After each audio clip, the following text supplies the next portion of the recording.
ಸಿಂಹ ರಾಶಿಯವರಿಗೆ 2025ರ ಯುಗಾದಿ ಭವಿಷ್ಯವು ವಿವಿಧ ಕ್ಷೇತ್ರಗಳಲ್ಲಿ ಮಿಶ್ರ ಫಲಿತಾಂಶಗಳನ್ನು ಸೂಚಿಸುತ್ತದೆ.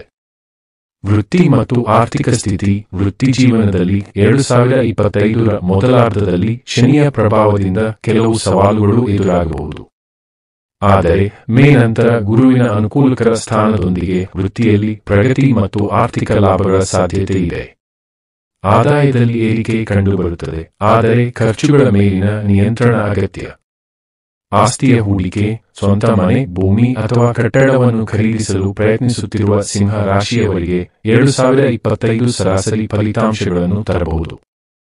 ಜನವರಿಯಿಂದ ಮಾರ್ಚ್ವರೆಗೆ ಶನಿಯ ಪ್ರಭಾವ ದುರ್ಬಲವಾಗಿರುತ್ತದೆ, ಆದರೆ ನಂತರ ಗುರುವಿನ ಪ್ರಭಾವದಿಂದ ಶುಭವಾಗುತ್ತದೆ.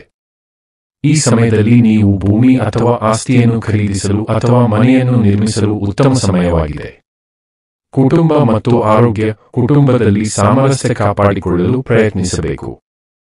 ಆರೋಗ್ಯದ ವಿಷಯದಲ್ಲಿ ಎಚ್ಚರಿಕೆ ಅಗತ್ಯ, ವಿಶೇಷವಾಗಿ ಆಹಾರ ಕ್ರಮ ಮತ್ತು ಮಾನಸಿಕ ಒತ್ತಡವನ್ನು ನಿಯಂತ್ರಿಸಬೇಕು. ಸಾಮಾನ್ಯವಾಗಿ 2025ರ ಯುಗಾದಿ ಸಿಂಹ ರಾಶಿಯವರಿಗೆ ಸವಾಲುಗಳ ಜೊತೆಗೆ ಅವಕಾಶಗಳನ್ನು ತರುತ್ತದೆ. ಜಾಗರೂಕತೆ, ಪರಿಶ್ರಮ ಮತ್ತು ಸಮರ್ಥ ಯೋಜನೆಯಿಂದ ಈ ವರ್ಷವನ್ನು ಯಶಸ್ವಿಯಾಗಿ ಎದುರಿಸಬಹುದು. ಹೆಚ್ಚಿನ ಮಾಹಿತಿಗಾಗಿ ಚಾನಲ್ ಸಬ್ಸ್ಕ್ರೈಬ್ ಮಾಡಿ. ಧನ್ಯವಾದಗಳು.